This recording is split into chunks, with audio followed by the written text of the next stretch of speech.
আমার প্রিয়া ছিল ছলনাময়ী, তবু তার কথাই ভাবি। দিন যত যায়, দিন যায়, রাত আসে, আসে প্রতি প্রহর, তবুও সেই বেঈমান প্রিয়াকে ভাবি আমি প্রতিক্ষণ। কবিতা যেমন লিখেছি তার নাম দিই, তেমন আমি ছিঁড়েছি বহু পাতা ভুল করে তার নাম লিখে। হয়তো তার নাম লেখাই ছিল আমার জীবনের সবচেয়ে বড় ভুল, দিতে হচ্ছে প্রতি পদে পদে মাসুল।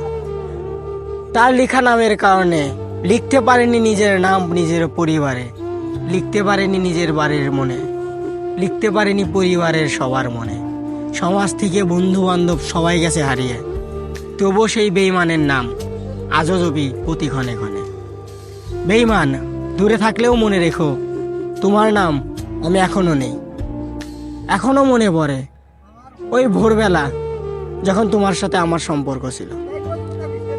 ভোরবেলা তখন তোমার মতোই তো সুন্দর ছিল, ভোরবেলা তুমিও তেমন সুন্দরী ছিলে। যদি কখনো বড় তো কোনো কবি হতে পারি, তাহলে তোমাকে নিয়ে লেখা উপন্যাস হবে আমার কবি জীবনের শুরু। এখানেই শেষ করতে চাই না, তবে শেষ করতে হবে। বেলা যে যায় যায়।